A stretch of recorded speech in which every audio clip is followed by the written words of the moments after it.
Hello friends मु आज mushroom आउ पालंग को लेकिन गोटे करी तैयारी करछि बढ़िया टेस्ट लाଗୁଛି ସେଥିପାଇଁ ଭାବିଲି ଆପଣମାନଙ୍କ ସାଙ୍ଗରେ ସେୟାର କରିବି। ମୁଁ बटम मशरूम ନେଇକି ତା ଦେହରେ ଅଟା ଟିକେ ଦେଇକିରି ଭଲ ଭାବେ ଘଷିକିରି ତାର ଉପର ମଇଳାଟାକୁ ସଫା କରିଦେଇଛି। ତାପରେ ତାକୁ ଭଲ ଭାବେ ଧୋଇ ଦେଇଛି। ଧୋଇ ସାରିକି ମୁଁ ତାକୁ କାଟି ଦେଇଛି। ମୋର ଟିକେ ମଶରୁମ୍ ଖରାପ ହେଇଗଲା କାହିଁକିନା 2 ଦିନ ହେଲା ରଖିଦେଇଥିଲି ଫ୍ରିଜ୍ରେ, ଟିକେ ବ୍ଲାକ୍ ପଡ଼ିଯାଇଛି ଆଉ ଖରାପ କମେଣ୍ଟ କରିବେନି। तापर मु पनीर नहीं ताको काटी देछि, अल्प टिके पनीर नहीं पालंग नहीं ताको धुआ धुई करी काटी देछि। तापर पियाज रसुण कंचा लंका अदा टिके नहीं तापर गोटे प्यान बसैकी प्रथमे पियाज दे देछि, तापर जीरा दे देछि, धनिया देछि। धनिया दे सारा पर अदा टिके पकईछि, रसुण पकईछि 2-4टा 5-6टा खंडे फाफड़ा। तापर पकई देछि काजू टिके, कंचा लंका देछि, ताको भल भाजी देछि पियाजरा टिके भाजी होला पर्यंत। तापर पनीर काटिक रखी ताको पकई देछि, सी टिके भाजी होला पर पालंग टी पकई देछि। पालंग टिके भाजी होगला पर ताको बाहर कर देगिरी ठंडा करदेबे।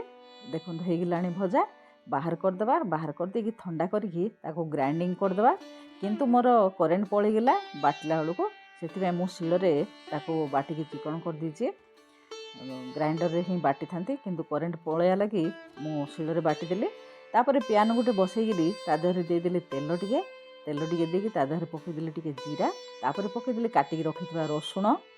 मु प्याज देनी आउ रसुण पकईछि। तापर मशरूमटा पकई देछि। मशरूम टिके ब्लैक हो जाइछि, किछि खराब कमेंट देबेनी काईना 2 दिन रहीगला फ्रिज देहरे। तापर टिके पकई देछि बटर, तापर हळदी गुंड आउ लंका गुंड टिके देछि, अल्प टिके हळदी गुंड देछि मु। तापर बाटिकी रखिथिबा पालंग आउ काजू सब पनीर बाटिक जो रखी ताकू पकई देछि। ताकू टिके पकईकरी भल भाबे ताकू टिके घांटी मिशामिशी कर देछि। टिके प्लेटा को पिछुड़ेगिरी पानी टिके दे देछि धुआधुई करिके।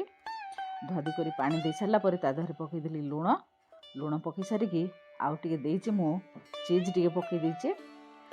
चीज टिके देछि ताकू भल भाबे घंटा घंटी कर देगिरी मिसई देछि। तापर क्रीम टिके पकई पारिबे आपण माने। क्रीम नथिला मु टिके बहलिया क्षीर टिके पकई देछि। आपण मानकर जदि क्रीम थिबो देई परिबे। देखंतु केते सुंदर हेइगला बटम मशरूम रो आउ पालंगर गोटे करी बढ़िया टेस्ट लागुचे। टिके लुण पाइलानी सेथिबे मु आ टिके लुण पकई दोछि। आ टिके लुण दे देले मु लुण पाइ नथिला। देखंतु एबे बाहर कर देली सर्विंग बाउल को। आमे खाइला पर एते टेस्ट लागुची कहउने। आपण माने करी खांतु आउ केमिति लागुची कमेंट रे जणांतु। आज पई रहउची नमस्ते, जय जगन्नाथ।